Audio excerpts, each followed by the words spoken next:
이 애가 어제부터 아파서 병원 갔다 와서 약은 받았는데 먹일 게 없어요.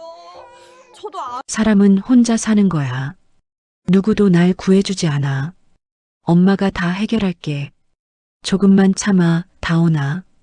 이번 달도 어떻게든 버텨야 해. 새벽 5시 알람이 울리기도 전에 지민의 눈이 떠졌다. 천장에 맺힌 습기가 또다시 물방울이 되어 이불 모서리를 적시고 있었다. 겨울이 오면 이 반지하는 냉장고가 되고 여름이 오면 찜질방이 되었다. 하지만 월세 30만 원에 보증금 500, 이것이 지민이 감당할 수 있는 전부였다. 아기 다온이 작은 요람에서 칭얼거렸다. 지민은 서둘러 몸을 일으켰다. 무릎이 시큰거렸지만 신경 쓸 겨를이 없었다. 냉장고를 열자 김치 반찬통 하나와 계란 3개, 그리고 다온이의 분유 한 통이 전부였다. 분유통을 흔들어 보니 바닥이 보였다. 오늘 중으로 새 분유를 사야 했다. 싱크대 옆 서랍에서 고지서 뭉치를 꺼냈다. 전기요금 체납 경고, 가스요금 최종 독촉, 건강보험료 미납 안내. 빨간 글씨들이 눈을 찔렀다. 손가락으로 계산기를 두드렸다. 이번 주 편의점 야간 알바비가 들어오면 40만 원, 여기서 월세를 빼면 10만 원, 공과금을 내면 마이너스였다. 분유와 기저귀를 사려면 최소 8만 원이 더 필요했다. 지민은 고지서를 다시 서랍에 쑤셔 넣었다. 생각할수록 답이 없었다. 다온이가 울음을 터뜨렸다. 배가 고픈 것이 분명했다. 지민은 남은 분유를 조심스럽게 물에 타서 젖병에 담았다. 평소보다 물을 더 많이 넣었다. 분유를 아껴야 했다. 다온이는 젖병을 빨다가 얼굴을 찡그렸다. 맛이 연하다는 것을 아기도 아는 것 같았다. 세수를 하려고 화장실에 들어갔지만 수도꼭지를 틀자 물이 나오지 않았다. 수도요금도 밀렸던 것을 까맣게 잊고 있었다. 지민은 작은 생수병의 물로 얼굴을 대충 닦았다. 거울 속 자신의 얼굴은 누가 봐도 지쳐 보였다. 26, 아직 젊다고 할 수 있는 나이였지만 거울 속 얼굴은 30을 훌쩍 넘긴 것처럼 헬쑥했다. 출근 준비를 하면서 다온이의 옷을 갈아입혔다. 기저귀가 축축했지만 새 것으로 갈아줄 여유가 없었다. 기저귀도 이제 3개밖에 남지 않았다. 다온이는 불편한지 다리를 버둥거렸다. 지민은 아기의 보드라운 머리를 쓰다듬으며 중얼거렸다. 엄마가 어떻게든 해결할 테니까 조금만 참으라고, 곧 나아질 거라고. 하지만 스스로도 그 말을 믿지 못했다. 나아질 기미는 보이지 않았다. 오히려 매일이 더 힘들어지고 있었다. 다온이의 아빠는 임신 사실을 알았을 때 이미 연락을 끊었다. 법적으로 책임을 물으려 했지만 그는 이미 해외로 떠난 뒤였다. 친구라고 할 만한 사람도 없었다. 보육원에서 자란 지민에게는 기댈 가족도 없었다. 편의점 유니폼을 입고 다온이를 업었다. 아기띠가 낡아서 어깨끈이 자꾸 풀렸다. 출근길에 다온이를 봐줄 이웃 할머니 댁에 맡기고 지민은 버스 정류장으로 뛰어갔다. 버스비를 아끼려고 새 정거장을 걸었다. 발바닥이 아팠지만 2,000원이라도 아껴야 했다. 편의점 문을 열고 들어서자 점장이 시계를 보며 인상을 찌푸렸다. 3분 늦었다. 지민은 고개를 숙이며 사과했다. 점장은 짧게 혀를 찼다. 지각 한 번이면 시급에서 3,000원이 깎였다. 지민은 아무 말도 하지 못한 채 계산대 앞에 섰다. 하루 종일 손님을 응대하고 물건을 진열하고 바닥을 닦았다. 점심시간에도 쉬지 못했다. 점장이 재고 정리를 시켰기 때문이다. 허기가 졌지만 편의점 도시락을 살 돈도 아까웠다. 생수만 벌컥벌컥 마셨다. 위가 쓰렸지만 참을 수 있었다. 오후 4시 교대 시간이 되어서야 편의점 문을 나섰다. 다시 이웃 할머니 댁으로 가서 다온이를 데려왔다. 할머니는 아기가 하루 종일 보챘다며 걱정스러운 표정을 지었다. 잘 먹지도 않고 자꾸 운다고 했다. 지민은 할머니에게 고맙다는 인사를 하고 서둘러 집으로 돌아왔다. 반지하 방문을 열자 눅눅한 공기가 얼굴을 때렸다. 다온이를 요람에 눕히고 지민은 바닥에 주저앉았다. 몸이 천근만근이었다. 일어나고 싶지 않았다. 그냥 이대로 쓰러지고 싶었다. 하지만 다온이가 울기 시작했다. 지민은 다시 일어나 냉장고를 열었다. 분유통이 텅 비어 있었다. 이제 정말 한 스푼도 남지 않았다. 지민은 핸드폰을 꺼내 통장 잔액을 확인했다. 23,000원. 분유 한 통이 5만 원, 기저귀 한 팩이 3만 원. 돈이 터무니없이 부족했다. 급여일은 아직 일주일이나 남았다. 카드 한도는 진작에 막혔고 대출도 더 이상 받을 수 없었다. 신용불량자가 되기 직전이었다. 손이 떨렸다. 어떻게 해야 할지 몰랐다. 주변에 도움을 청할 사람도 없었다. 보육원 원장 선생님께 연락할까도 생각했지만 이미 몇 번이나 손을 벌렸던 터라 차마 전화를 걸 수가 없었다. 지민은 눈을 감았다. 어둠 속에서 자신의 목소리가 들렸다. 사람은 혼자 사는 거라고, 누구도 자신을 구해주지 않는다고 되뇌는 목소리. 다온이의 울음소리가 점점 커졌다. 지민은 아기를 안아 올렸다. 다온이의 몸이 평소보다 뜨거웠다. 이마에 손을 대보니 열이 있었다. 지민의 심장이 쿵 내려앉았다. 병원에 가야 했다. 하지만 병원비조차 없었다. 지민은 다온이를 꽉 껴안았다. 아기의 작은 심장 소리가 가슴에 전해졌다. 이 작은 생명을 지켜야 한다는 책임감이 지민을 짓눌렀다. 그날 밤 지민은 잠을 이루지 못했다. 다온이는 열 때문에 밤새 보챘고 지민은 미지근한 물수건으로 아기의 이마를 닦아주며 밤을 지새웠다. 새벽이 되어서야 다온이가 겨우 잠들었다. 지민은 창밖을 바라보았다. 반지하 창문 너머로 사람들의 발걸음만 보였다. 모두들 어딘가로 바쁘게 걸어갔다. 지민도 저렇게 걸어가고 싶었다. 하지만 지금의 자신은 그 발걸음조차 떼기 힘들었다. 아침 햇살이 반지하 창문 틈으로 비집고 들어왔을 때 다온이는 여전히 보챘다. 밤새 열이 떨어지지 않았고 축 늘어진 몸에서 기력이 빠져나가는 것이 눈에 보였다. 지민은 더 이상 미룰 수 없다고 판단했다. 돈이 없어도 병원에는 가야 했다. 응급실이라도 가면 일단 진료는 받을 수 있을 것이었다. 다온이를 아기띠에 안고 집을 나섰다. 가까운 소아과까지는 걸어서 15분 거리였다. 지민은 종종 걸음을 쳤다. 다온이가 지민의 가슴팍에서 가늘게 신음했다. 아기의 숨소리가 평소와 달랐다. 거칠고 불규칙했다. 지민의 불안감이 커졌다. 병원 문을 열고 들어서자 소독약 냄새가 코를 찔렀다. 접수대에서 신분증과 아기 건강보험증을 내밀었다. 접수 직원이 컴퓨터를 두드리더니 미간을 찌푸렸다. 건강보험료 체납으로 자격이 정지된 상태라고 했다. 지민은 당황해서 물었다. 그럼 진료를 못 받느냐고. 직원은 전액 본인 부담으로 진료비를 내야 한다고 설명했다. 지민은 통장 잔액을 떠올렸다. 23,000원으로는 턱없이 부족했다. 하지만 아기는 지금 당장 의사를 봐야 했다. 지민은 일단 진료를 받겠다고 했다. 나중에 어떻게든 돈을 마련하겠다고, 분할 납부라도 하겠다고 애원했다. 직원은 난처한 표정을 지었지만 결국 고개를 끄덕였다. 진료실에 들어가자 의사가 다온이를 살펴보았다. 청진기를 아기 가슴에 대고 목을 만져보고 입안을 들여다보았다. 의사의 표정이 심각해졌다. 탈수 증상이 있고 영양 상태가 좋지 않다고 했다. 언제부터 이렇게 아팠느냐고 물었다. 지민은 어제 저녁부터 열이 났다고 대답했다. 의사는 잠시 말이 없었다. 그러더니 조심스럽게 물었다.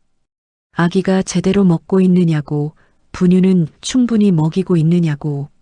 지민은 대답하지 못했다. 목이 메었다. 의사는 더 이상 묻지 않았다. 처방전을 끊으며 당분간 수분 섭취를 충분히 시키고 영양가 있는 이유식을 먹여야 한다고 당부했다. 약은 일주일치를 처방했다. 진료를 마치고 수납창구로 갔다. 진료비는 3만 5천 원이었다. 지민은 통장에 남은 돈을 모두 긁어 모아 겨우 지불했다. 이제 통장에는 10,000원도 남지 않았다. 약국으로 가서 처방전을 내밀었다. 약사가 약을 조제하며 가격을 불렀다. 28,000원. 지민은 주머니를 뒤졌다. 동전까지 털어서 간신히 돈을 맞췄다. 약봉지를 받아들고 병원을 나섰다. 다온이는 지민의 품에서 조용히 숨을 쉬고 있었다.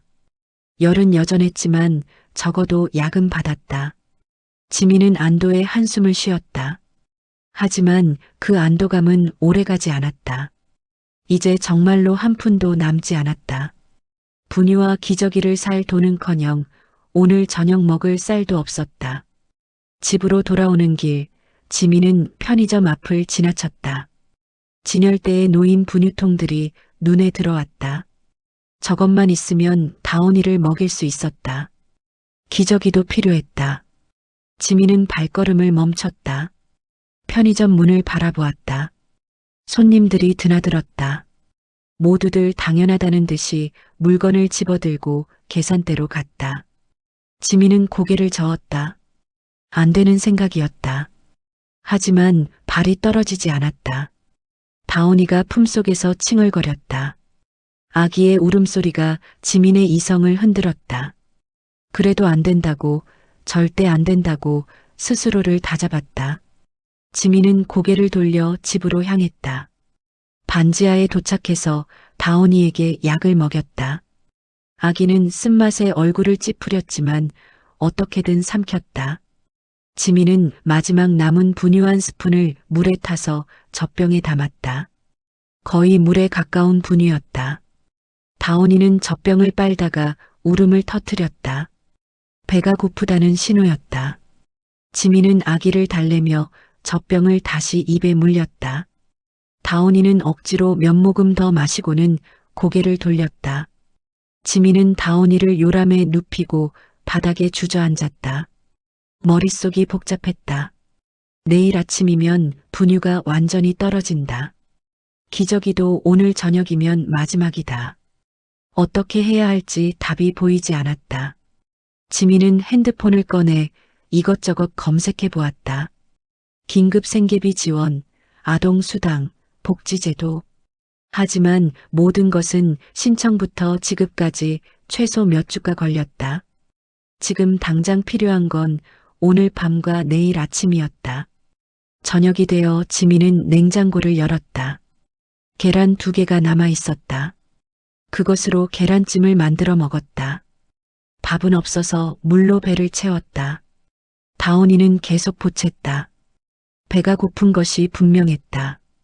지민은 아기를 안고 방 안을 오갔다. 자장가를 불렀다. 하지만 다온이는 쉽게 잠들지 않았다. 밤이 깊어지자 지민은 다시 한번 생각에 잠겼다. 내일 아침이면 정말로 아무것도 먹일 수 없다. 그럼 다온이는 어떻게 되는 걸까? 아기가 굶주려 우는 모습을 상상하자 가슴이 찢어질 것 같았다. 지민은 눈을 감았다. 어떤 결정을 내려야 할 것 같았다. 하지만 그 결정이 무엇인지는 아직 명확하지 않았다. 새벽 2시 다온이가 겨우 잠들었다. 지민은 아기의 얼굴을 들여다보았다.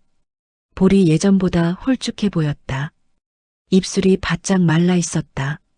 지민은 손가락으로 아기의 작은 손을 쓰다듬었다. 이 작은 손을 지켜야 한다는 책임감이 어깨를 짓눌렀다. 동시에 무력함이 밀려왔다. 지민은 조용히 눈물을 흘렸다. 소리내어 울 수도 없었다. 다온이가 깰까봐. 다음 날 아침 지민은 결심을 했다. 더 이상 미룰 수 없었다. 다온이에게 먹일 것이 필요했다. 지민은 아기를 업고 집 근처 대형마트로 향했다. 마트는 아침 일찍부터 사람들로 붐볐다. 카트를 끌고 장을 보는 가족들, 직장인들, 주부들, 모두들 자연스럽게 물건을 고르고 계산대로 향했다. 지민은 카트를 끌지 않았다. 대신 장바구니 하나를 들고 유아용품 코너로 갔다. 분유 진열대 앞에 섰다. 여러 브랜드의 분유통들이 가지런히 놓여 있었다. 지민은 손을 뻗어 분유통 하나를 집어들었다. 5만 원짜리였다. 무거웠다. 진짜 무거웠다. 지민은 분유통을 장바구니에 넣었다. 다음은 기저귀였다. 기저귀 코너로 이동해서 다온이 사이즈에 맞는 제품을 골랐다. 3만 원짜리 대용량 팩이었다. 이것도 장바구니에 담았다. 지민은 장바구니를 들어 올렸다. 팔이 저렸다. 물건의 무게가 아니라 마음의 무게였다. 마트 안을 천천히 걸었다. 계산대가 보였다. 줄을 선 사람들이 자연스럽게 물건을 꺼내고 카드를 건넸다. 지민도 저 줄에 서야 했다. 하지만 발이 떨어지지 않았다. 지민은 마트 안을 한 바퀴 더 돌았다. 아무 생각 없이 진열대 사이를 걸었다. 과자 코너, 라면 코너, 음료 코너. 모든 것이 눈에 들어오지 않았다. 다시 계산대 근처로 왔다. 이번에는 조금 더 가까이 다가갔다. 지민은 장바구니를 내려다보았다. 분유와 기저귀. 이것만 있으면 당분간 다온이를 돌볼 수 있었다. 지민은 주머니에 손을 넣었다. 텅 비어 있었다. 카드도 한도 초과로 막혔다. 계산할 방법이 없었다. 지민은 장바구니를 들고 계산대 쪽으로 한 걸음 다가갔다. 그리고 멈췄다. 다시 뒤로 물러섰다. 이런 행동을 몇 번이나 반복했다. 마음속에서 두 개의 목소리가 싸웠다. 한쪽은 이렇게라도 해야 아이를 살릴 수 있다고 속삭였다. 다른 한쪽은 절대 안 된다고 소리쳤다. 지민은 마트 화장실로 들어갔다. 거울 앞에 섰다. 얼굴이 창백했다. 손이 떨렸다. 심장이 미친 듯이 뛰었다. 지민은 세면대에 찬물을 틀고 얼굴을 씻었다. 차가운 물이 정신을 차리게 해줄 것 같았다. 하지만 머릿속은 여전히 혼란스러웠다. 화장실에서 나와 다시 장바구니를 들었다. 이번에는 계산대를 피해 마트 출구 쪽으로 걸었다. 직원들이 계산대에서 바쁘게 움직였다. 보안 요원이 출구 근처에 서 있었다. 지민은 그 모습을 보고 발걸음을 멈췄다. 안 되는 생각이었다. 지민은 장바구니를 진열대 위에 내려놓으려고 했다. 그때 다온이가 울기 시작했다. 지민의 등에서 아기의 울음소리가 터져나왔다. 배가 고픈 울음이었다. 지민은 다온이를 달래려고 등을 토닥였다. 하지만 울음은 멈추지 않았다. 주변 사람들이 쳐다보기 시작했다. 지민은 당황했다. 시선들이 따가웠다. 지민은 황급히 장바구니를 다시 들고 마트 출구로 향했다. 그냥 나가야겠다고 생각했다. 이 혼란에서 벗어나야 했다. 출구가 가까워졌다. 보안 요원이 여전히 그 자리에 서 있었다. 지민은 고개를 숙이고 빠르게 걸었다. 출구 센서를 통과하려는 순간이었다. 경보음이 울렸다. 삑삑삑. 날카로운 소리가 마트 안에 울려 퍼졌다. 지민의 심장이 멎는 것 같았다. 보안 요원이 다가왔다. 중년의 남자였다. 표정이 굳어 있었다. 그는 차분한 목소리로 말했다. 지민은 얼어붙었다. 말이 나오지 않았다. 장바구니를 꽉 쥐고 있는 손에 힘이 들어갔다. 다온이는 여전히 울고 있었다. 주변 사람들이 모두 이쪽을 쳐다보았다. 수군거리는 소리가 들렸다. 지민은 고개를 들 수 없었다. 눈물이 차올랐다. 보안 요원이 다시 말했다. 계산을 하셨는지 확인해도 되겠냐고. 영수증을 보여달라고. 지민은 입술을 깨물었다. 영수증이 없었다. 계산을 하지 않았으니까. 지민은 떨리는 목소리로 대답했다. 죄송하다고, 실수였다고. 보안 요원은 표정을 바꾸지 않았다. 그는 지민에게 사무실로 함께 가자고 했다. 지민은 그 자리에 선 채로 움직이지 못했다. 다리에 힘이 빠졌다. 장바구니가 손에서 미끄러져 바닥에 떨어졌다. 분유통과 기저귀 팩이 바닥에 굴렀다. 지민은 그것을 바라보았다. 저것이 자신이 원했던 전부였다. 아기를 먹이고 돌보기 위한 최소한. 하지만 이제 그조차 손에 닿지 않는 곳으로 멀어졌다. 보안 요원이 장바구니를 주워들었다. 그는 지민의 팔을 가볍게 잡으며 다시 말했다. 사무실로 가자고. 지민은 고개를 끄덕였다. 더 이상 저항할 힘이 없었다. 지민은 보안 요원을 따라 마트 안쪽으로 걸었다. 사람들의 시선이 등을 찔렀다. 다온이는 여전히 울고 있었다. 지민은 아기를 꽉 안았다. 이것이 끝이라고 생각했다. 모든 것이 무너지는 순간이었다. 마트 사무실에서 경찰에 신고가 접수되었고 지민은 가까운 지구대로 이송되었다. 순찰차에 타는 순간 지민은 모든 것을 포기한 것 같았다. 다온이는 지민의 품에서 울다가 지쳐 잠들었다. 아기의 작은 숨소리만이 차 안에 조용히 울려 퍼졌다. 지구대에 도착했을 때는 오후 2시쯤이었다. 작은 건물이었다. 지민은 경찰관의 안내를 받아 안으로 들어갔다. 책상 너머에 앉은 경찰관은 30대 중반으로 보이는 남자였다. 이름표에는 최강호라고 적혀 있었다. 그는 지민을 보더니 잠시 표정이 굳었다. 아마도 아기를 안고 있는 모습 때문이었을 것이다. 강호는 지민에게 자리에 앉으라고 했다. 지민은 조심스럽게 의자에 앉았다. 다온이가 깰까봐 몸을 최대한 천천히 움직였다. 강호는 마트에서 넘어온 신고 내역을 확인했다. 절도 미수, 분유 한 통과 기저귀 한 팩. 금액은 8만 원 상당. 그는 서류를 내려놓고 지민을 바라보았다. 강호는 조용히 물었다. 왜 그랬느냐고. 지민은 대답하지 못했다. 뭐라고 말해야 할지 몰랐다. 변명처럼 들릴까봐, 동정을 구하는 것처럼 보일까봐 입을 다물었다. 강호는 더 이상 묻지 않았다. 대신 그는 자리에서 일어나 사무실 한쪽에 있는 정수기로 갔다. 종이컵에 물을 따라 지민 앞에 놓았다. 지민은 그 물을 보고 목이 메었다. 아침부터 아무것도 먹지 못했고 물도 마시지 못했다. 손을 뻗어 종이컵을 집어들었다. 한 모금 마셨다. 물이 목을 타고 내려갔다. 차갑고 깨끗했다. 눈물이 날 것 같았다. 작은 친절이 가슴을 무너뜨렸다. 강호는 다시 자리에 앉았다.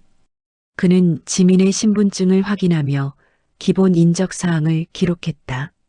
이름, 주소, 연락처. 지민은 떨리는 목소리로 대답했다. 강호는 아기에 대해서도 물었다. 이름이 뭐냐고, 몇 개월이냐고. 지민은 다온이라고 대답했다. 돌이 막 지났다고 했다. 강호는 고개를 끄덕였다. 그는 잠시 망설이더니 자리에서 일어났다. 밖으로 나가더니 몇 분 뒤 편의점 봉지를 들고 돌아왔다. 봉지 안에는 바나나 우유 한 팩과 빵 2개, 그리고 작은 분유 한 통이 들어 있었다. 강호는 그것을 지민 앞에 놓으며 말했다. 아기가 배고플 것 같아서 샀다고, 일단 먹이라고. 지민은 그 물건들을 보고 울음이 터질 것 같았다. 참으려고 애썼지만 눈물이 흘러내렸다. 강호는 당황한 듯 휴지를 건넸다. 지민은 휴지로 눈물을 닦고 고맙다고 말했다. 목소리가 떨렸다. 강호는 아무렇지 않은 척 고개를 끄덕였다. 그는 지민에게 일단 아기부터 챙기라고 했다. 지민은 분유통을 열고 젖병에 분유를 탔다. 물은 강호가 따뜻한 것을 가져다 주었다. 젖병을 흔들어 분유를 녹이고 다온이를 깨웠다. 아기는 눈을 뜨더니 젖병을 보고 입을 벌렸다. 지민은 젖병을 다온이 입에 물렸다. 다온이는 급하게 분유를 빨아 마셨다. 배가 얼마나 고팠을까 싶었다.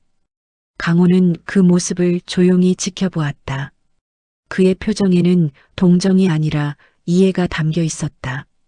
그는 지민이 다온이를 먹이는 동안 서류 작업을 했다. 키보드를 두드리는 소리만이 사무실에 울렸다. 지민은 다온이가 분유를 다 마실 때까지 아무 말도 하지 않았다. 아기가 배를 채우는 모습을 보는 것만으로도 조금은 마음이 놓였다. 다온이가 젖병을 다 비우고 트름을 했다. 지민은 아기를 토닥이며 다시 재웠다. 강호는 그제야 본격적으로 조서를 작성하기 시작했다. 지민에게 사건 경위를 설명해 달라고 했다. 지민은 천천히 말했다. 돈이 없었다고, 아기가 아팠다고, 분유와 기저귀가 필요했다고, 그래도 계산을 하려고 했다고, 하지만 방법이 없었다고. 강호는 조용히 듣고 있었다. 그는 지민의 말을 하나하나 기록했다.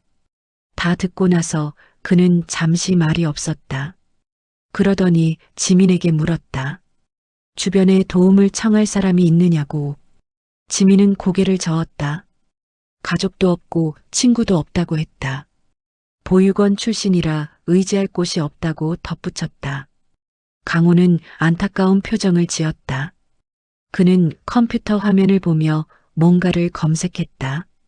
복지제도, 긴급지원, 아동보호, 여러 가지를 찾아보았다. 하지만 모든 것은 신청부터 지급까지 시간이 걸렸다. 당장 오늘 내일을 해결할 방법은 없었다. 강호는 한숨을 쉬었다. 그는 지민에게 말했다. 일단 오늘은 약식 벌금 통지를 받게 될 거라고. 절도 미수로 150만 원 정도가 나올 것 같다고. 하지만 납부 기한이 있으니 그때까지 돈을 마련할 방법을 찾아보라고 했다. 지민은 고개를 끄덕였다. 150만 원. 터무니없는 금액이었다. 하지만 어쩔 수 없었다. 강호는 잠시 생각하더니 지민에게 다른 선택지를 알려주었다. 약식 벌금 대신 정식 재판을 신청할 수 있다고 했다. 재판에서 사정을 설명하면 형량이 줄어들 수도 있다고. 물론 시간이 걸리지만 벌금이 줄어들 가능성이 있다고 덧붙였다. 지민은 그 말을 듣고 조금 희망이 생겼다. 150만 원보다는 적은 금액이라면 어떻게든 마련할 수 있을지도 몰랐다. 지민은 강호에게 물었다. 정식 재판을 신청하려면 어떻게 해야 하느냐고. 강호는 친절하게 설명했다. 약식 명령을 받은 뒤 2주일 안에 정식 재판을 청구하면 된다고. 법원에서 통지가 올 것이라고 했다. 지민은 고맙다고 말했다. 강호는 고개를 끄덕이며 말했다. 지금은 어려워 보여도 다시 살아볼 수 있다고. 포기하지 말라고. 그 말이 지민의 가슴에 와닿았다. 오랜만에 듣는 따뜻한 말이었다. 지민은 다시 눈물이 날 것 같아 고개를 숙였다. 강호는 지민에게 귀가 조치를 했다. 오늘은 이만 돌아가도 좋다고 했다. 약식 명령 통지서는 우편으로 발송될 것이라고 설명했다. 지민은 자리에서 일어났다. 다온이를 조심스럽게 안고 지구대 문을 나섰다. 밖은 여전히 밝았다. 해가 중천에 떠 있었다. 지민은 그 햇빛을 보며 한숨을 쉬었다. 앞으로 어떻게 해야 할지 막막했지만 적어도 오늘 하루는 넘겼다. 2주일 뒤 지민에게 법원 출석 통지서가 도착했다. 정식 재판을 신청한 결과였다. 재판 날짜는 일주일 뒤로 잡혔다. 지민은 통지서를 받아들고 한참을 바라보았다. 법원이라는 곳에 가본 적이 없었다. 어떤 곳일지, 어떤 절차가 진행될지 전혀 알 수 없었다. 두려움이 밀려왔다. 재판 전날 밤 지민은 잠을 이루지 못했다. 내일 법정에서 무슨 말을 해야 할지 머릿속으로 수없이 되뇌었다. 솔직하게 말해야 할까? 아니면 최대한 간결하게 말해야 할까? 판사는 어떤 사람일까? 엄격할까? 아니면 이해심이 있을까? 생각이 꼬리에 꼬리를 물었다. 재판 당일 아침, 지민은 가장 깨끗한 옷을 꺼내 입었다. 낡았지만 다림질을 해둔 블라우스와 검은색 바지. 거울을 보며 머리를 단정하게 묶었다. 다운이도 깨끗하게 씻겨 예쁜 옷을 입혔다. 법원에 아기를 데려가도 되는지 몰랐지만 맡길 곳이 없었다. 법원 건물은 생각보다 컸다. 회색 콘크리트 건물이 위압적으로 서 있었다. 지민은 다운이를 안고 정문을 통과했다. 보안 검색대를 지나 안내 데스크에서 재판 장소를 물었다. 직원이 친절하게 안내해 주었다. 3층 소액 재판 법정이었다. 엘리베이터를 타고 3층에 도착했다. 복도는 조용했다. 사람들이 법정 밖 의자에 앉아 차례를 기다리고 있었다. 지민도 빈자리에 앉았다. 다온이는 지민의 품에서 주변을 두리번거렸다. 아기는 낯선 환경에 신기한 듯 눈을 크게 떴다. 30분쯤 기다렸을까? 법정 문이 열리고 직원이 지민의 이름을 불렀다. 지민은 떨리는 다리로 일어났다. 법정 안으로 들어서자 높은 천장과 나무 벽면이 눈에 들어왔다. 판사석이 정면에 있었고 그 아래 검사석과 피고인석이 마주보고 있었다. 지민은 안내를 받아 피고인석에 섰다. 판사가 들어왔다. 50대 정도로 보이는 남자였다. 회색 머리에 검은 법복을 입고 있었다. 표정은 엄숙했지만 눈빛은 날카롭지 않았다. 그는 자리에 앉으며 서류를 펼쳤다. 이름표에는 윤상주라고 적혀 있었다. 윤상주는 서류를 훑어보았다. 지민의 이름, 사건 내용, 경위. 모든 것이 그 종이 위에 적혀 있었다. 그는 고개를 들어 지민을 바라보았다. 지민은 긴장한 채로 고개를 숙였다. 윤상주는 지민이 아기를 안고 있는 모습을 보고 잠시 표정이 굳었다. 그의 눈빛이 흔들렸다. 윤상주는 마이크를 통해 재판을 시작한다고 선언했다. 검사가 사건 내용을 낭독했다. 절도 미수, 분유한 통과 기저귀 한 팩, 금액 8만 원 상당. 지민은 그 말을 들으며 고개를 더 숙였다. 부끄러움과 죄책감이 밀려왔다. 검사가 지민에게 사실 확인을 물었다. 사건 경위가 맞느냐고. 지민은 작은 목소리로 대답했다. 맞다고, 자신이 한 일이 맞다고. 검사는 고개를 끄덕이고 판사에게 양형 의견을 제시했다. 벌금 100만 원이 적절하다고 했다. 윤상주는 검사의 의견을 듣고 지민을 다시 바라보았다.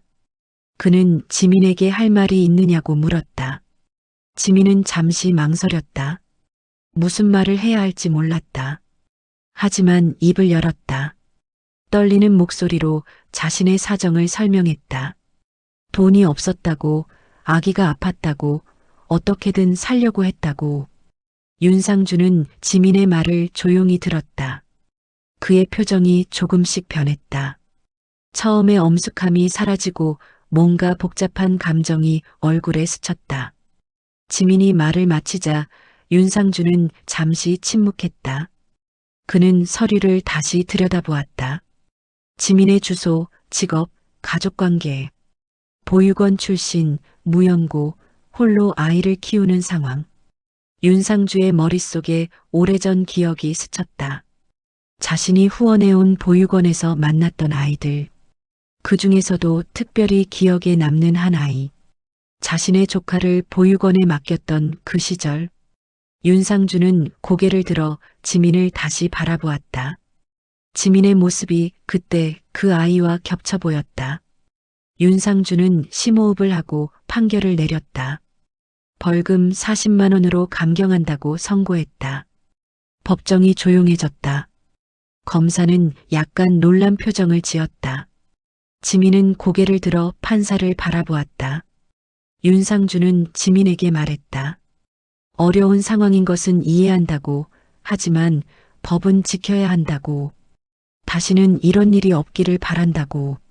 지민은 눈물을 참으며 고개를 숙였다. 감사하다고 말했다. 윤상주는 고개를 끄덕이고 재판을 종료한다고 선언했다. 지민은 법정을 나섰다. 복도에 나와서야 긴장이 풀렸다. 다리에 힘이 빠져 벤치에 주저앉았다. 40만 원. 여전히 큰 금액이었지만 150만 원보다는 나았다. 지민은 어떻게든 마련할 방법을 찾아야 했다. 하지만 지금 당장은 그냥 이 순간을 견뎌낸 것만으로도 감사했다. 다온이가 지민의 품에서 잠들었다.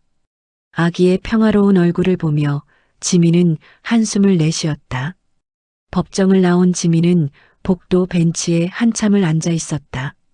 다온이는 여전히 잠들어 있었고 지민은 아기의 고른 숨소리를 들으며 생각에 잠겼다. 40만 원. 어떻게든 마련해야 했다.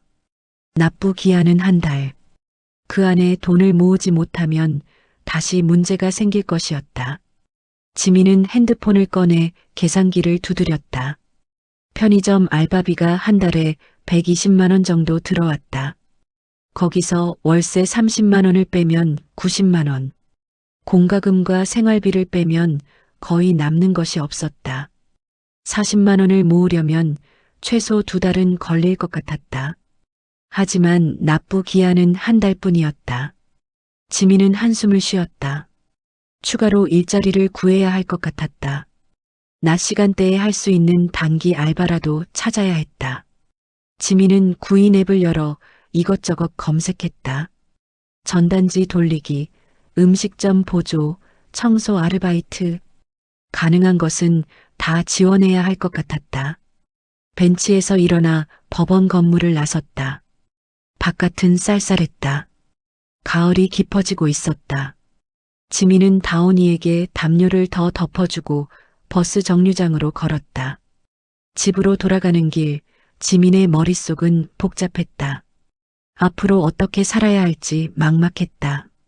그날 저녁 지민은 구인 앱에서 찾은 일자리 몇 곳에 연락을 했다. 대부분은 이미 마감되었거나 조건이 맞지 않았다. 하지만 한 곳에서 연락이 왔다.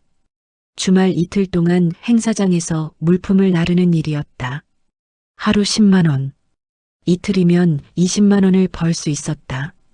지민은 바로 하겠다고 답했다. 주말이 되어 지민은 다온이를 이웃 할머니께 맡기고 행사장으로 향했다. 큰 전시장이었다. 무거운 박스를 나르고 부스를 설치하고 정리하는 일이었다. 육체적으로 힘들었지만 지민은 이를 악물고 일했다. 하루가 끝날 때쯤 온몸이 쑤셨다. 하지만 10만 원을 현금으로 받았을 때는 그래도 뿌듯했다. 이틀 동안 일하고 나서 지민은 20만 원을 손에 쥐었다. 40만 원 중 절반을 모았다. 나머지 절반은 이번 달 편의점 급여에서 최대한 아껴서 만들어야 했다. 지민은 식비를 줄이고 교통비를 아끼기로 했다. 한 끼를 거르는 날도 있었다. 하지만 다온이만큼은 제대로 먹였다. 한편 윤상주는 그날 저녁 집으로 돌아와서도 지민의 얼굴을 잊을 수 없었다. 법정에서 아기를 안고 서 있던 그 모습이 자꾸만 머릿속에 떠올랐다. 저녁 식사를 하면서도 멍하니 생각에 잠겼다. 아내가 물었다. 무슨 일이 있었느냐고. 윤상주는 오늘 재판에서 만난 한 여성에 대해 이야기했다.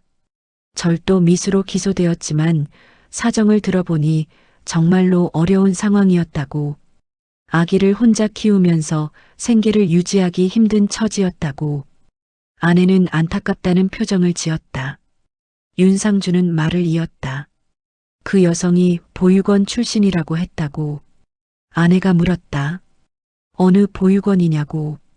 윤상주는 사건 기록을 떠올리며 대답했다. 세본 보육원이라고 적혀 있었다고. 아내의 표정이 변했다. 세본 보육원은 윤상주 부부가 오랫동안 후원해온 곳이었다. 10년도 넘게 매달 후원금을 보내고 1년에 한두 번씩 방문해서 아이들을 만나던 곳이었다. 윤상주도 그제야 그 사실을 깨달았다. 지민이 자라온 곳이 바로 자신이 후원해온 보육원이었다. 우연이라고 하기엔 묘한 인연이었다. 윤상주는 서재로 들어가 컴퓨터를 켰다. 사건 기록을 다시 확인했다. 지민의 이름, 생년월일, 보육원 입소 날짜, 모든 것이 기록되어 있었다.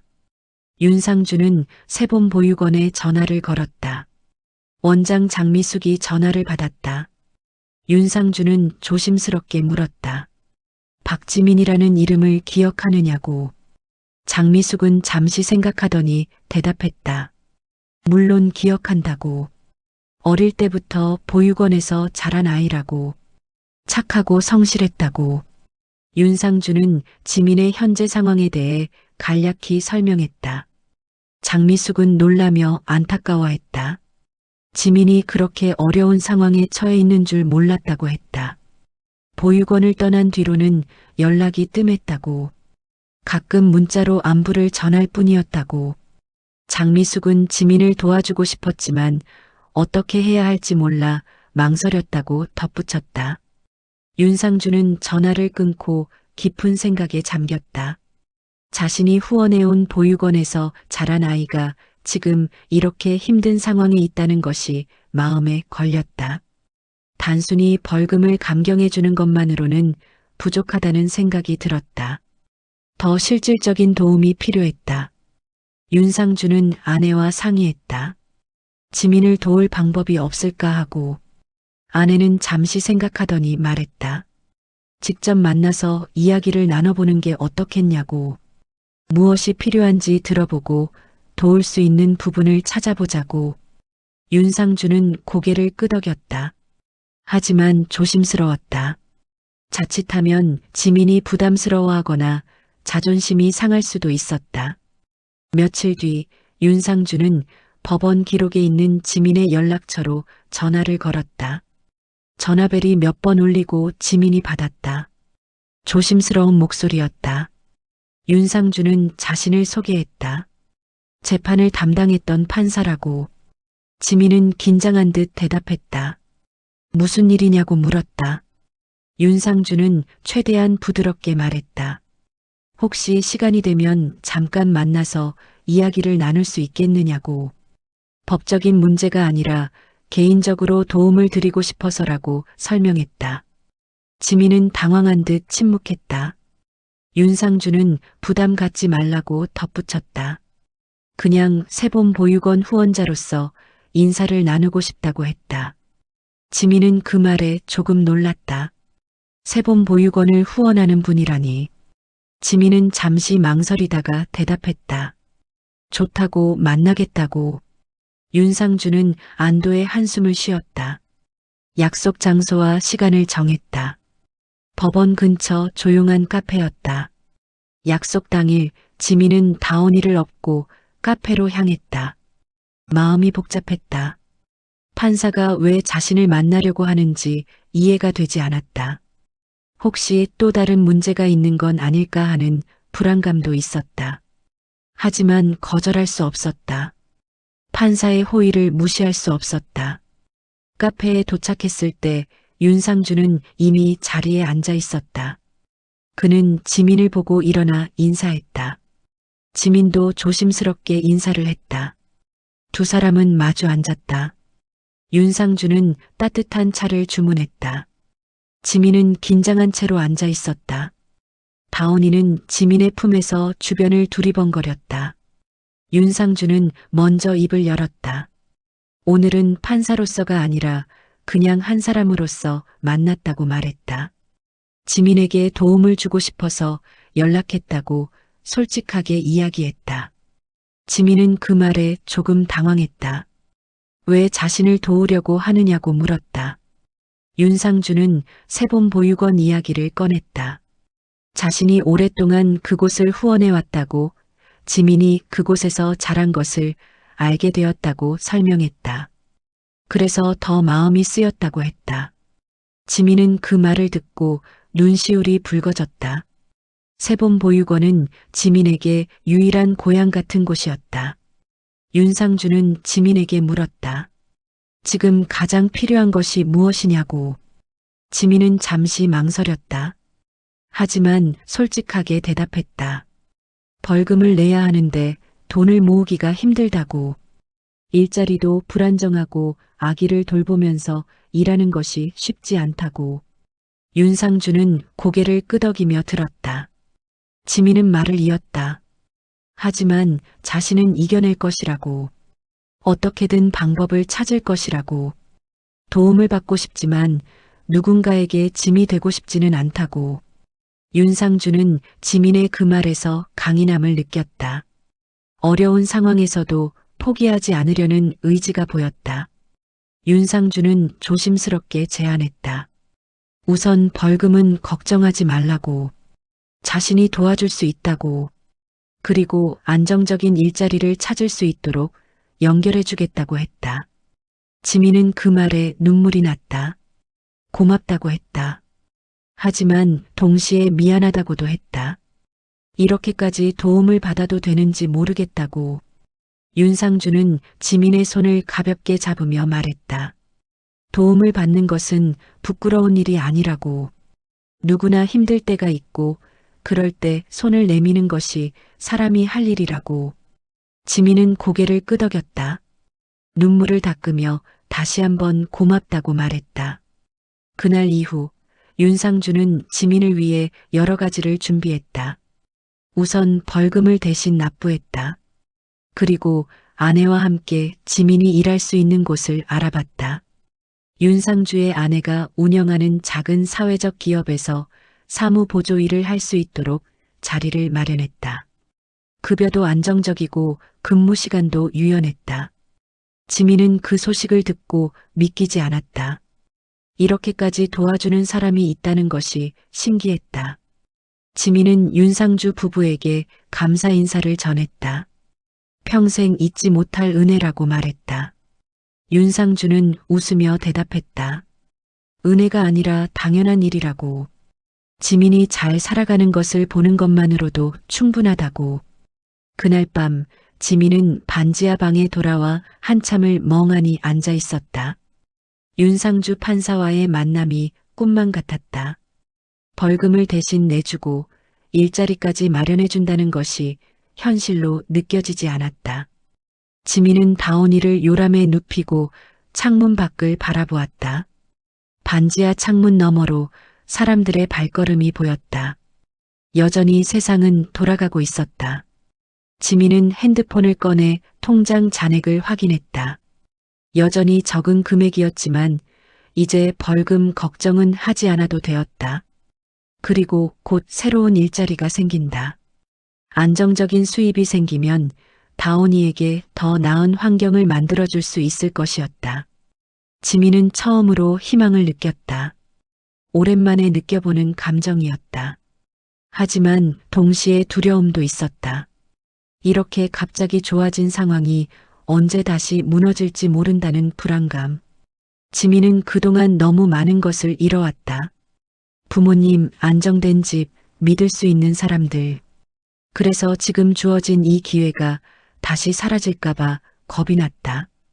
지민은 다온이를 내려다보았다. 아기는 평화롭게 잠들어 있었다. 작은 가슴이 규칙적으로 오르내렸다. 지민은 아기의 머리를 쓰다듬으며 속으로 다짐했다. 이번 기회를 절대 놓치지 않겠다고. 열심히 일하고 다온이를 잘 키우겠다고. 더 이상 이런 힘든 일이 없도록 하겠다고. 그날 밤 지민은 오랜만에 깊은 잠에 들었다. 다온이도 밤새 한 번도 깨지 않고 잘 잤다. 아침에 일어났을 때 지민은 몸이 한결 가벼웠다. 오랜만에 느껴보는 개운함이었다. 지민은 다온이를 안고 창문을 열었다. 찬바람이 들어왔지만 상쾌했다. 한편 윤상주도 그날 밤 잠을 이루지 못했다. 서재에 앉아 지민의 사건 기록을 다시 들여다보았다. 보육원에 입소한 날짜, 학교 기록, 취업 기록. 지민의 인생이 그 서류 몇 장에 담겨 있었다. 윤상주는 그것을 읽으며 마음이 무거워졌다. 지민은 어릴 때부터 혼자 살아왔다. 부모님은 지민이 태어나자마자 보육원에 맡기고 사라졌다. 연락처도 남기지 않았다. 지민은 보육원에서 자라며 또래 아이들보다 성숙했다. 스스로 해결하는 법을 일찍 배웠다. 공부도 열심히 했고 장학금을 받아 고등학교를 졸업했다. 하지만 대학 진학은 포기해야 했다. 돈이 없었다. 지민은 취업 전선에 뛰어들었지만 학력 제한에 걸렸다. 편의점, 음식점, 공장. 할 수 있는 일은 다 했다. 그러다 다온이를 임신하게 되었고 아이 아빠는 떠났다. 지민은 혼자 출산하고 혼자 아이를 키웠다. 윤상주는 서류를 덮었다. 가슴이 먹먹했다. 지민 같은 사람이 한둘이 아니라는 것을 알았다. 세상에는 도움의 손길 없이 홀로 버티는 사람들이 많았다. 윤상주는 판사로 일하면서 수많은 사건을 다뤘지만 지민의 경우는 유독 마음에 걸렸다. 윤상주는 아내에게 말했다. 지민을 그냥 보낼 수 없을 것 같다고. 단순히 일자리를 주는 것만으로는 부족하다고. 더 안정적인 환경이 필요하다고. 아내는 남편의 말을 듣고 고개를 끄덕였다. 그녀도 같은 생각이었다. 두 사람은 오랫동안 이야기를 나눴다. 아내가 조심스럽게 제안했다. 지민과 다온이를 우리 집으로 초대하는 게 어떻겠느냐고. 일단 상황을 더 자세히 파악하고 필요한 것이 무엇인지 알아보자고. 윤상주는 좋은 생각이라고 동의했다. 하지만 지민이 부담스러워할까봐 조심스러웠다. 며칠 뒤 윤상주는 지민에게 전화를 걸었다. 저녁 식사를 함께 하자고 초대했다. 지민은 놀라며 괜찮다고 사양했다. 이미 너무 많은 도움을 받았다고. 하지만 윤상주는 부담 갖지 말라고 설득했다. 그냥 편하게 식사나 하자고. 지민은 결국 초대를 받아들였다. 약속 날짜가 다가왔다. 지민은 다온이를 깨끗이 씻기고 예쁜 옷을 입혔다. 자신도 가장 단정한 옷을 꺼내 입었다. 윤상주가 알려준 주소로 향했다. 주택가의 조용한 골목이었다. 작지만 아늑한 2층 집이 보였다. 초인종을 누르자 윤상주의 아내가 문을 열어주었다. 50대 초반으로 보이는 여성이었다. 온화한 미소를 띠고 있었다. 그녀는 지민을 반갑게 맞이했다. 다온이를 보고는 귀엽다며 볼을 살짝 건드렸다. 지민은 긴장이 조금 풀렸다. 집안은 따뜻했다. 거실에는 부드러운 조명이 켜져 있었고 식탁에는 음식이 차려져 있었다. 윤상주가 주방에서 나와 인사했다. 지민은 인사를 하고 선물로 가져온 작은 케이크를 건넸다. 많은 것을 준비할 수 없어서 작은 것이라고 사과했다. 윤상주 부부는 고맙다며 받았다. 저녁 식사가 시작되었다. 식탁에는 따뜻한 된장찌개, 불고기, 나물 반찬들이 놓여 있었다. 지민은 오랜만에 제대로 된 집밥을 먹었다. 맛있었다. 눈물이 날 것 같았다. 다온이는 윤상주 아내가 준비한 이유식을 맛있게 먹었다. 식사를 하며 대화를 나눴다. 윤상주 부부는 지민에게 여러 가지를 물었다. 요즘 어떻게 지내는지, 다온이는 건강한지, 앞으로 계획은 무엇인지. 지민은 솔직하게 대답했다. 새로 시작할 일자리가 기대된다고, 다온이를 잘 키우고 싶다고, 언젠가는 자신의 집도 갖고 싶다고 말했다. 윤상주는 지민의 말을 듣고 감동했다. 이렇게 어려운 상황에서도 희망을 잃지 않는 모습이 존경스러웠다. 식사를 마치고 거실로 자리를 옮겼다. 윤상주 아내가 차를 내왔다. 따뜻한 대추차였다. 지민은 차를 마시며 편안함을 느꼈다. 이런 평화로운 시간이 얼마만인지 기억나지 않았다. 윤상주는 조심스럽게 이야기를 꺼냈다. 세봄 보육원에 대해서 지민이 그곳에서 자란 것을 알게 되었을 때 느꼈던 감정에 대해서, 그리고 자신이 오랫동안 그곳을 후원해온 이유에 대해서 윤상주는 과거 이야기를 꺼냈다. 윤상주에게는 여동생이 있었다. 여동생은 일찍 남편을 잃고 혼자 딸을 키웠다. 하지만 병이 들어 결국 세상을 떠났다. 조카는 세봄 보육원에 맡겨졌다. 윤상주는 조카를 직접 키울 수 없었다. 당시 판사로서 막 임용되어 바쁜 시기였고 결혼도 하기 전이었다. 윤상주는 조카를 보육원에 보내면서 큰 죄책감을 느꼈다. 그래서 보육원을 후원하기 시작했다. 조카가 잘 자랄 수 있도록, 그리고 조카 같은 아이들이 조금이라도 나은 환경에서 자랄 수 있도록. 조카는 성인이 된 후 독립했고 지금은 잘 살고 있다. 하지만 윤상주는 여전히 보육원 후원을 멈추지 않았다. 지민은 그 이야기를 들으며 윤상주를 다시 보게 되었다. 이 사람이 왜 자신을 도우려고 하는지 이제 조금 이해가 되었다. 단순한 동정이 아니라 진심에서 우러나온 마음이었다. 지민은 고맙다고 말했다. 목이 메었다. 윤상주는 지민에게 말했다. 앞으로도 도움이 필요하면 언제든지 연락하라고. 혼자 버티려고 하지 말고 도움을 요청하는 것도 용기라고. 지민은 고개를 끄덕였다. 그리고 속으로 다짐했다. 이 은혜를 절대 잊지 않겠다고. 언젠가 자신도 누군가를 도울 수 있는 사람이 되겠다고. 그날 밤 지민은 집으로 돌아오며 마음이 따뜻했다.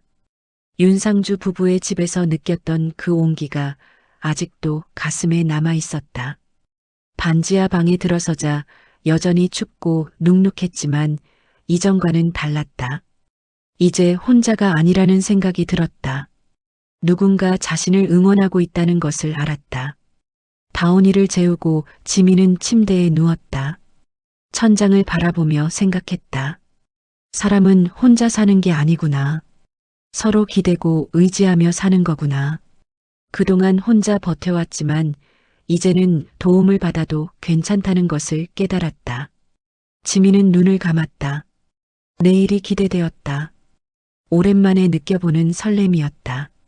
다음 주 윤상주는 아내와 함께 세봄 보육원을 방문하기로 했다. 지민에 대해 더 알고 싶었고 원장 장미숙과 직접 이야기를 나누고 싶었다. 주말 오전 두 사람은 차를 타고 보육원으로 향했다. 도심에서 조금 떨어진 조용한 주택가에 보육원이 있었다.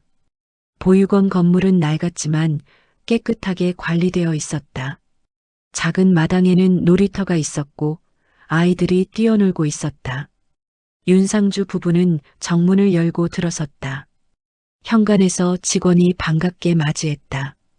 윤상주가 약속이 있다고 하자 직원은 원장실로 안내했다. 원장 장미숙은 60대 초반의 여성이었다. 회색 머리를 단정하게 묶고 있었고 눈가에는 주름이 깊었지만 눈빛은 맑았다. 그녀는 윤상주 부부를 보고 반갑게 일어섰다. 오랫동안 후원해 주셔서 감사하다며 인사했다. 윤상주 부부도 인사를 했다. 세 사람은 원장실 소파에 앉았다. 장미숙이 차를 내왔다. 따뜻한 보리차였다. 윤상주는 본론을 꺼냈다. 박지민에 대해 이야기하고 싶다고. 장미숙은 고개를 끄덕이며 지민을 기억한다고 했다. 아주 잘 기억한다고 덧붙였다. 장미숙은 서랍에서 오래된 앨범 하나를 꺼냈다. 보육원 아이들의 사진들이 담긴 앨범이었다. 페이지를 넘기다가 한 장의 사진에서 멈췄다. 초등학교 저학년으로 보이는 여자아이가 책을 읽고 있는 사진이었다. 장미숙이 말했다. 이 아이가 지민이라고. 윤상주는 사진을 들여다보았다. 어린 지민은 진지한 표정으로 책에 집중하고 있었다. 장미숙은 설명했다. 지민은 어릴 때부터 조용하고 차분한 아이였다고. 다른 아이들이 뛰어놀 때도 혼자 책을 읽곤 했다고. 공부도 열심히 했고 성적도 좋았다고 했다. 하지만 지민은 감정 표현이 서툴렀다. 웃는 모습을 보기 힘들었고 다른 아이들과 어울리는 것도 어려워했다. 장미숙은 지민이 마음의 문을 열지 않는 것 같아 걱정이 많았다고 했다. 그래서 자주 대화를 시도했지만 지민은 항상 괜찮다고만 했다. 중학교에 올라가면서 지민은 조금씩 변하기 시작했다. 보육원 어린 아이들을 돌보는 일을 자원해서 했다. 동생들 숙제를 도와주고 밥을 먹이고 재우는 일까지 도맡았다. 장미숙은 지민이 책임감이 강한 아이라고 느꼈다. 누가 시키지 않아도 스스로 해야 할 일을 찾았다. 고등학교 때는 장학금을 받아 학비 걱정 없이 공부할 수 있었다. 지민은 대학에 가고 싶어 했다. 사회복지학을 전공해서 나중에 보육원 같은 곳에서 일하고 싶다고 했다. 하지만 대학 등록금까지 마련할 수는 없었다. 지민은 아르바이트를 하며 돈을 모았지만 턱없이 부족했다. 결국 지민은 대학 진학을 포기하고 취업을 선택했다. 장미숙은 그때 지민을 설득하려고 했다. 대출을 받아서라도 대학에 가라고. 하지만 지민은 거절했다. 빚을 지고 싶지 않다고 했다. 스스로 벌어서 살고 싶다고 했다. 장미숙은 지민의 고집을 꺾을 수 없었다. 보육원을 나간 뒤 지민은 가끔 연락을 했다. 명절 때나 원장 생일 때 문자를 보냈다. 하지만 자주 만나지는 못했다. 지민은 바쁘게 살았고 보육원도 찾아올 여유가 없었다. 장미숙은 지민이 잘 지내고 있기를 바랐지만 어떻게 사는지 자세히 알지 못했다. 그러다 최근에 지민이 아이를 낳았다는 소식을 들었다. 우연히 다른 보육원 출신 아이를 통해서였다. 장미숙은 축하 문자를 보냈지만 지민의 답장은 간단했다. 고맙다는 말뿐이었다. 장미숙은 뭔가 사정이 있는 것 같았지만 깊이 묻지 않았다. 윤상주가 지민의 현재 상황을 설명하자 장미숙은 얼굴이 굳었다. 그렇게 힘들게 살고 있는 줄 몰랐다고 했다. 자신이 더 신경을 썼어야 했는데 하며 자책했다. 윤상주는 원장 탓이 아니라고 위로했다. 지민이 스스로 도움을 청하지 않았으니 알 수 없었던 것이라고. 장미숙은 한숨을 쉬었다. 보육원 출신 아이들이 사회에 나가면 대부분 어려움을 겪는다고 했다. 가족이 없다는 것은 단순히 부모가 없다는 것 이상의 의미였다. 기댈 곳이 없다는 것, 도움을 청할 곳이 없다는 것, 위기 상황에서 혼자 감당해야 한다는 것. 그것이 보육원 출신들이 마주하는 현실이었다. 윤상주는 장미숙에게 물었다. 지민을 도와주고 싶은데 어떤 도움이 필요할 것 같으냐고. 장미숙은 잠시 생각하더니 대답했다. 지민은 자존심이 센 아이라고. 도움을 받는 것을 부담스러워할 것이라고. 하지만 지금 상황에서는 실질적인 지원이 필요하다고 했다. 장미숙은 덧붙였다. 지민에게는 안정적인 환경이 필요하다고. 아이를 키우면서 일을 하려면 주거가 안정되어야 하고 아이를 맡길 곳도 있어야 한다고. 그리고 무엇보다 마음의 안정이 필요하다고 했다. 혼자가 아니라는 것을 느끼게 해주는 것이 중요하다고 강조했다. 윤상주 부부는 고개를 끄덕였다. 장미숙의 말이 정확했다. 두 사람은 이미 비슷한 생각을 하고 있었다. 윤상주 아내가 조심스럽게 말했다. 지민과 다온이를 우리 집으로 데려오는 것은 어떨까 하고. 장미숙은 눈을 크게 떴다. 정말 그렇게 할 수 있느냐고 물었다. 윤상주가 대답했다. 우리 집에는 빈 방이 있다고. 아이들이 독립한 뒤로 사용하지 않는 방이라고. 지민과 다온이가 그곳에서 지내면서 안정을 찾을 수 있지 않을까 하고. 장미숙은 감동한 표정을 지었다. 그런 마음을 가진 분들이 있다는 것이 감사하다고 말했다. 하지만 장미숙은 한 가지 걱정을 표했다. 지민이 그 제안을 받아들일까 하고 아마 거절할 가능성이 크다고 했다. 지민은 누군가에게 짐이 되는 것을 극도로 싫어한다고 스스로 해결하려는 성향이 강하다고 덧붙였다. 윤상주는 그 점을 이해했다. 하지만 시도는 해봐야 한다고 생각했다. 거절하더라도 지민에게 선택지를 제시하는 것이 중요하다고 윤상주 아내도 동의했다. 천천히 설득하면 지민도 마음을 열 수 있을 것이라고 말했다. 세 사람은 오랫동안 이야기를 나눴다. 지민을 어떻게 도울 것인지, 어떤 방식이 가장 좋을지. 장미숙은 자신도 최대한 도움을 주겠다고 했다. 보육원 차원에서 지원할 수 있는 것이 있다면 하겠다고 약속했다. 보육원을 나서며 윤상주는 마음이 무거웠다. 지민 같은 아이들이 얼마나 많을까 생각하니 가슴이 아팠다. 하지만 동시에 할 수 있는 일을 하겠다는 결심도 섰다. 적어도 지민만큼은 제대로 도와주고 싶었다. 차 안에서 아내가 말했다. 오늘 원장님 말씀을 들으니 더 확신이 든다고. 지민을 우리 집으로 데려오는 것이 맞는 것 같다고. 윤상주도 고개를 끄덕였다.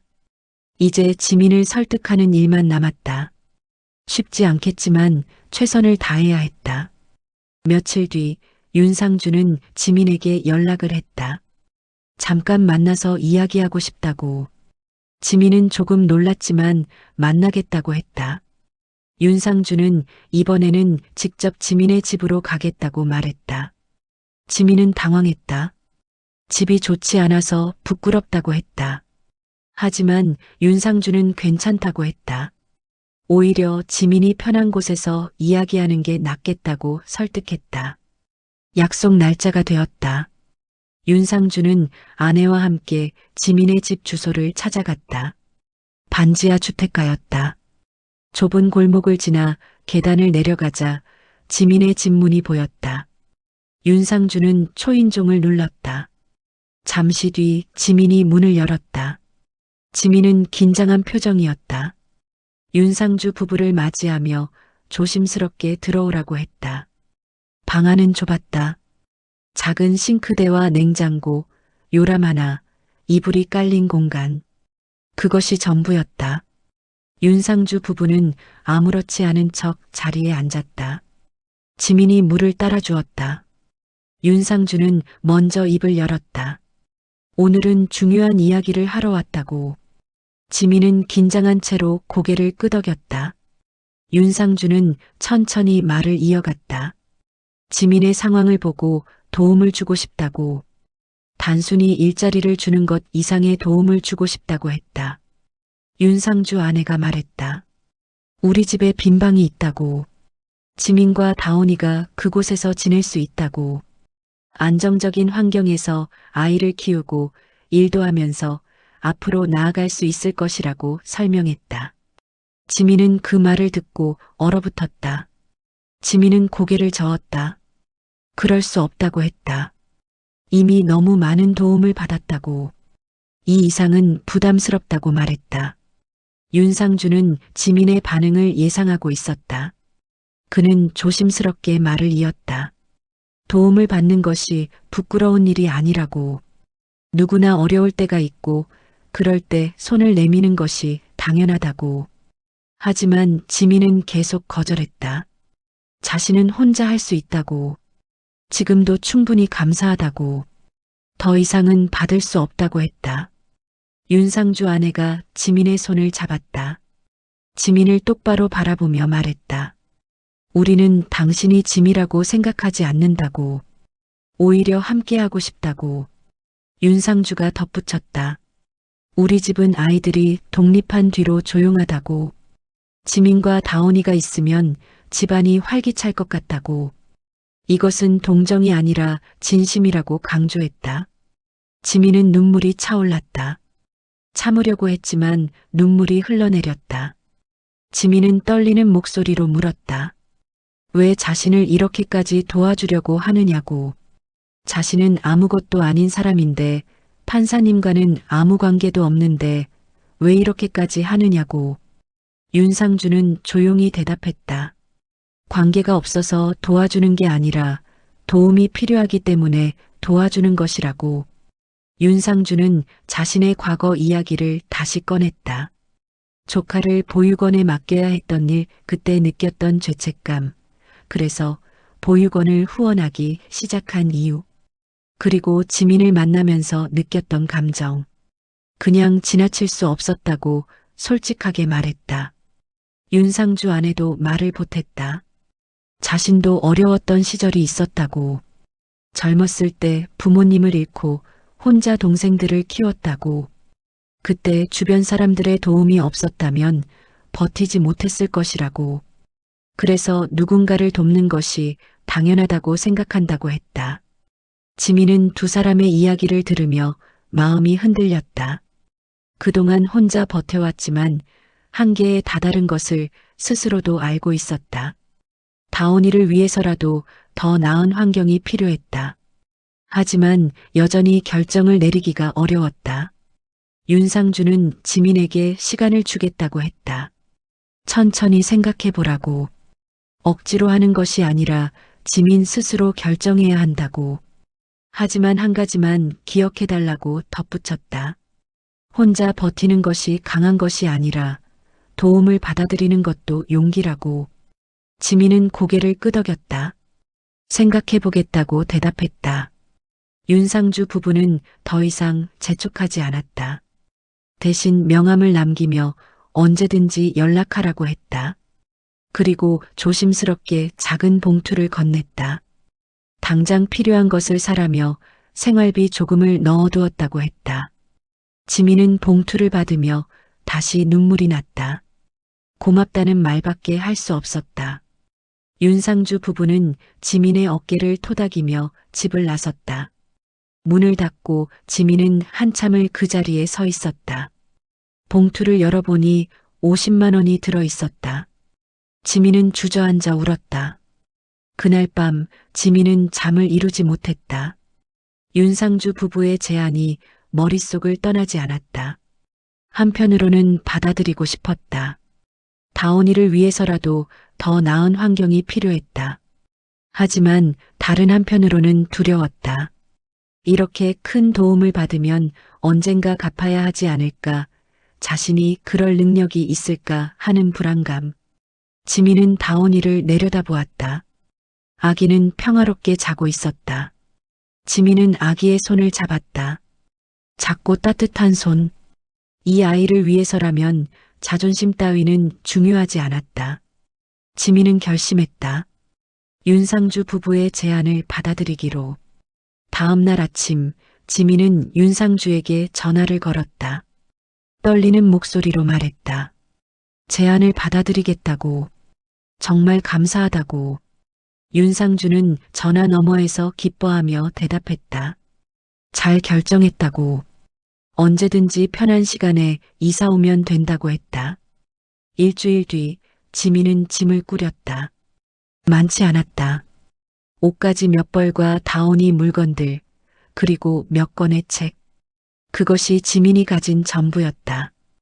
윤상주가 차를 가지고 와서 짐을 실어주었다. 지민은 마지막으로 반지하 방을 둘러보았다. 힘들었던 시간들이 떠올랐다. 하지만 이제 새로운 시작이었다. 차를 타고 윤상주의 집으로 향했다. 창밖으로 풍경이 지나갔다. 지민은 다온이를 안고 앞을 바라보았다. 설렘과 두려움이 동시에 밀려왔다. 하지만 이제 혼자가 아니라는 것이 큰 위안이 되었다. 누군가 함께한다는 것, 그것이 얼마나 큰 힘이 되는지 이제야 알 것 같았다. 윤상주의 집에 도착했을 때 아내가 현관에서 반갑게 맞이했다. 지민과 다온이를 안으로 안내하며 방을 보여주었다. 2층에 있는 작은 방이었다. 창문이 크고 햇빛이 잘 들었다. 깨끗한 침대와 책상, 옷장이 놓여 있었다. 아기 침대도 새로 준비되어 있었다. 지민은 방을 둘러보며 믿기지 않았다. 이렇게 좋은 방에서 지낼 수 있다니. 창문을 열자 작은 정원이 보였다. 나무들이 바람에 흔들리고 있었다. 지민은 눈물이 날 것 같아 고개를 돌렸다. 윤상주 아내가 지민의 어깨를 토닥이며 말했다. 이제 여기가 집이라고. 편하게 지내라고. 짐을 정리하고 나서 저녁 식사 시간이 되었다. 윤상주 아내가 음식을 준비했다. 식탁에는 따뜻한 밥과 국, 여러 반찬들이 차려졌다. 지민은 다온이를 아기 의자에 앉히고 이유식을 먹였다. 네 사람이 한 식탁에 둘러앉았다. 오랜만에 느껴보는 가족 같은 분위기였다. 식사를 하며 대화를 나눴다. 윤상주는 지민에게 내일부터 출근하면 된다고 말했다. 아내의 회사에서 사무보조 일을 하게 될 것이라고. 근무 시간은 오전 9시부터 오후 5시까지. 주말은 쉬고 급여도 안정적이라고 설명했다. 지민은 고맙다고 했다. 열심히 일하겠다고 다짐했다. 윤상주 아내는 웃으며 대답했다. 부담 갖지 말라고. 천천히 적응하면 된다고. 다온이는 근처 어린이집에 보낼 수 있다고 덧붙였다. 이미 자리를 알아봤다고 했다. 지민은 모든 것이 꿈만 같았다. 불과 몇 주 전만 해도 마트에서 물건을 훔치려다 잡혔던 자신이었다. 절망적인 상황에서 하루하루를 버티던 자신이었다. 그런데 지금은 따뜻한 집에서 안정적인 환경을 누리고 있었다. 이 모든 것이 윤상주 부부의 도움 덕분이었다. 식사를 마치고 설거지를 하려고 하자 윤상주 아내가 말렸다. 오늘은 쉬라고. 이사 온 첫날이니 피곤할 것이라고. 지민은 미안해하며 자리에 앉았다. 윤상주가 차를 내왔다. 네 사람은 거실에 앉아 차를 마시며 이야기를 나눴다. 윤상주는 지민에게 말했다. 앞으로 함께 살면서 규칙 같은 것은 없다고. 서로 편하게 지내면 된다고. 다만 한 가지, 어려운 일이 있으면 혼자 고민하지 말고 이야기하라고 당부했다. 지민은 고개를 끄덕였다. 윤상주 아내도 덧붙였다. 다온이를 키우는 일이 쉽지 않을 것이라고. 육아는 혼자 하는 게 아니라 함께 하는 것이라고. 필요하면 언제든지 도움을 청하라고 했다. 지민은 눈시울이 붉어졌다. 이렇게까지 배려해주는 사람들이 있다는 것이 감사했다. 그날 밤 지민은 새로운 방에서 다온이를 재웠다. 아기는 새 침대가 편한지 금방 잠들었다. 지민은 창가에 서서 밤하늘을 바라보았다. 별이 보였다. 반지하에서는 볼 수 없었던 하늘이었다. 지민은 깊은 숨을 들이마셨다. 공기가 맑았다. 지민은 지난 시간들을 떠올렸다. 보육원에서의 외로운 유년 시절, 혼자 버텨온 청년기, 다온이를 낳고 힘들었던 지난 1년. 모든 것이 혼자였다. 사람은 혼자 사는 거라고 믿었다. 누구도 자신을 구해주지 않을 것이라고 생각했다. 하지만 틀렸다. 사람은 혼자 살 수 없었다. 서로 기대고 의지하며 살아가는 것이었다.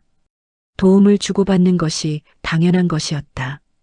지민은 이제야 그것을 깨달았다. 윤상주 부부를 만나면서 배운 것이었다. 지민은 속으로 다짐했다. 이 은혜를 절대 잊지 않겠다고. 열심히 일하고 다온이를 잘 키우겠다고. 그리고 언젠가 자신도 누군가를 도울 수 있는 사람이 되겠다고. 받은 사랑을 다시 나눠주는 사람이 되겠다고. 몇 주가 흘렀다. 지민은 새로운 직장에 적응했다. 일은 어렵지 않았고 동료들도 친절했다. 다온이는 어린이집에서 잘 지냈다. 건강도 많이 좋아졌다. 얼굴에 생기가 돌았고 웃음도 많아졌다. 지민은 매일 아침 출근하고 저녁에 퇴근하는 일상이 감사했다. 윤상주 부부와의 생활도 편안했다. 처음에는 조심스러웠지만 점차 가족처럼 지내게 되었다. 함께 식사하고 거실에서 차를 마시며 이야기를 나눴다. 다온이는 윤상주 부부를 할아버지, 할머니처럼 따랐다. 두 사람도 다온이를 손주처럼 아꼈다. 어느 주말 저녁 네 사람은 다시 식탁에 둘러앉았다. 윤상주 아내가 준비한 저녁 식사였다. 따뜻한 국물이 김을 내뿜었다. 지민은 다온이에게 밥을 먹이며 윤상주 부부를 바라보았다. 두 사람은 웃으며 대화를 나누고 있었다. 지민은 문득 깨달았다. 이것이 행복이구나. 크고 특별한 것이 아니라 이렇게 소소한 일상이 행복이구나. 따뜻한 밥, 함께하는 사람들, 평온한 저녁. 그것이 전부였다. 지민은 미소를 지었다. 오랜만에 마음 깊은 곳에서 우러나오는 미소였다. 식사를 마치고 설거지를 하는데 윤상주가 거실에서 불렀다. 지민이 나가자 윤상주 부부가 소파에 앉아 있었다. 지민도 자리에 앉았다. 윤상주가 조심스럽게 입을 열었다.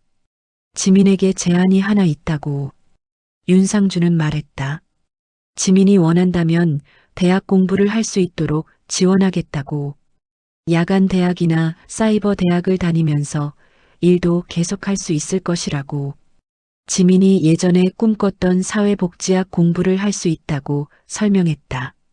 지민은 그 말에 눈이 커졌다. 대학 공부. 오래전에 포기했던 꿈이었다. 지민은 떨리는 목소리로 물었다. 정말 가능하냐고. 윤상주는 고개를 끄덕였다. 가능하다고. 지민이 원한다면 도와주겠다고 약속했다. 지민은 눈물이 났다. 하지만 이번에는 슬픈 눈물이 아니었다. 감사와 기쁨의 눈물이었다. 지민은 두 사람에게 깊이 고개를 숙였다. 정말 감사하다고. 평생 이 은혜를 잊지 않겠다고 말했다. 윤상주 아내가 지민의 손을 잡았다. 은혜가 아니라고. 가족이니까 당연한 것이라고. 그 말에 지민은 더 이상 참을 수 없었다. 눈물이 쏟아졌다. 윤상주 부부는 지민을 안아주었다. 세 사람은 한참을 그렇게 있었다. 그날 밤 지민은 방에 돌아와 다온이를 바라보았다. 아기는 평화롭게 잠들어 있었다. 지민은 아기에게 속삭였다. 다온아, 우리 이제 괜찮아. 더 이상 혼자가 아니야. 우리에게는 가족이 생겼어. 따뜻한 사람들이 우리를 지켜주고 있어. 지민은 창밖을 바라보았다. 달이 밝았다. 지민은 미소를 지었다. 이제 앞으로 나아갈 수 있을 것 같았다. 혼자 버티는 삶이라 믿었지만 사람은 결국 서로 기대야 살아가는 거였다. 지민은 그것을 배웠다. 그리고 이제 알았다. 진짜 강함은 혼자 버티는 것이 아니라 함께하는 것이라는 것을.